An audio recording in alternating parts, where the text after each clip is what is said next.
Hello viewers, আসসালামু আলাইকুম। কেমন আছেন সবাই? আশা করছি অন্যান্য দিনের মতো সকলে সুস্থ আছেন, নিরাপদে আছেন। আজকে আমি নতুন একটি ব্লগ শেয়ার করছি আপনার সাথে। আজকে লেবু পানি খেয়ে আমি সকালে আমার টবের পরিচর্যা করছি। কারণ এই টবগুলোতে একদিন যদি পানি দেয়া না হয় তাহলে একদম গোড়া শুষ্ক হয়ে যায়, মাটি শুষ্ক হয়ে যায়, গাছের পাতাগুলো একদম ঝিমিয়ে পড়ে। কারণ হচ্ছে আমাদের এখানে মেঘ হয়, বৃষ্টি নেই। কারণ বৃষ্টির প্রচণ্ড একটা দরকার ছিল। তো এইভাবে বাড়তি কিছু পরিচর্যা করতে হয়।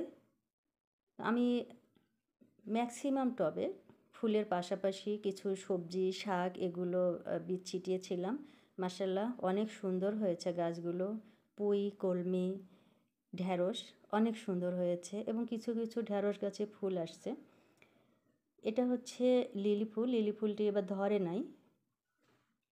এটা তো কচু পাতার একটি পাতাবাহার। এটা হচ্ছে কলমি শাক। আমি একটি মগে দিয়েছিলাম এবং এখানে একটি তুলসী গাছ আছে, পাতা ঝরে গেছে, সেটার উপরে কলমি শাক দিয়েছি।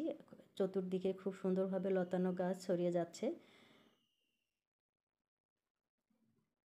অনেক সুন্দর হয়েছে। আমাদের গার্ডেনের জাংলির উপরে একটি পেঁপে গাছ ভেঙে পড়েছে। এই গাছগুলো এত লম্বা, বেশ কয়েকটা গাছ আছে যে পেঁপে পাড়তে একটু সমস্যা হচ্ছিল। এখন ভালোই হয়েছে, আমি হাত দিয়ে পেঁপে পাড়তে পারবো। একটা অ্যালোভেরা, ঝুলানো অ্যালোভেরা গাছ, এটার বেশ কিছু চারা হয়েছে।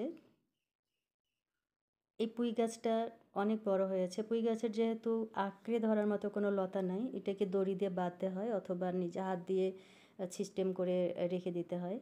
অনেকগুলো পাতা ছিল, আমি গতকাল পাতাগুলো গোড়া থেকে তুলে নিয়েছি। এখানে অ্যালোভেরা আছে, ঢ্যাঁড়স আছে। এগুলো প্রোটেকশন দেওয়ার অর্থ হচ্ছে যে কিছুদিন আগে ছাগল ভেড়াগুলো ডিস্টার্ব করছিল, সেজন্য এই দুটো গাছ আমরা স্পেশালভাবে রেখেছিলাম। তো অনেক সুন্দর হয়েছে।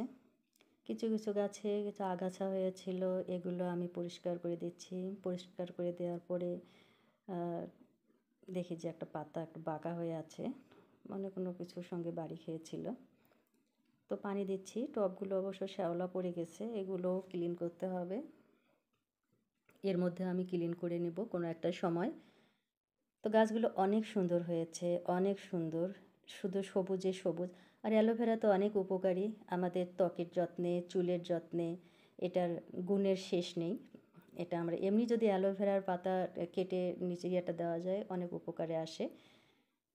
তো এই কচু পাতাটা বিভিন্ন জায়গায় আমাদের আছে। এটা একটা ছোট টবে দেওয়া আছে, মানে ড্রামে দেওয়া আছে। অনেক সুন্দর একটি গাছ।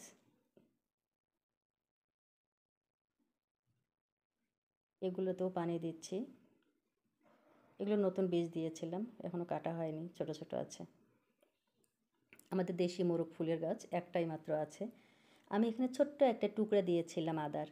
এখন 5টা গাছ হয়েছে এবং আরও দুটো কুঁড়ি হয়ে আছে, দেখলাম একটু আগে। তো গাছটা অনেক সুন্দর হয়েছে, দেখা যাক কী হয়। জবা গাছের ডাল কেটে দিয়েছিলাম, ডালটা ফেলে না দিয়ে ডালটা ফেলে না দিয়ে ওইখানে বোতলে রেখেছিলাম। 4টা গাছের শিকড় হয়েছে, মোটামুটি সবগুলোতে নতুন পাতা হয়েছে, মরে যায়নি একটিও। এই যে বাহিনীরা এখানে খাচ্ছে, কিছু পাতা পড়েছিল, এগুলো খাওয়া শেষ হলে আবার পিছনে ছেড়ে দিব। ইনি সহ 5টা ধরা পড়লো এবার। এগুলো গোডাউনে খুব ডিস্টার্ব করে। এখানে আমি যদি আলু একটু করে পিস করে দিই, এর আলু ভীষণ পছন্দ করে, আলু খাওয়ার লোভে গিয়ে স্বাদে আটকা পড়ে গেছে।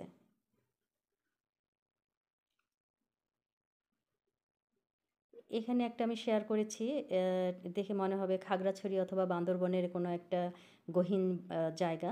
আসলে সেটা না, এটা একটা পুকুর। তো এই ছিল আমার ব্লগ। আপনাদের ভালো লেগে থাকলে লাইক, কমেন্ট, শেয়ার করবেন। আল্লাহ হাফিজ।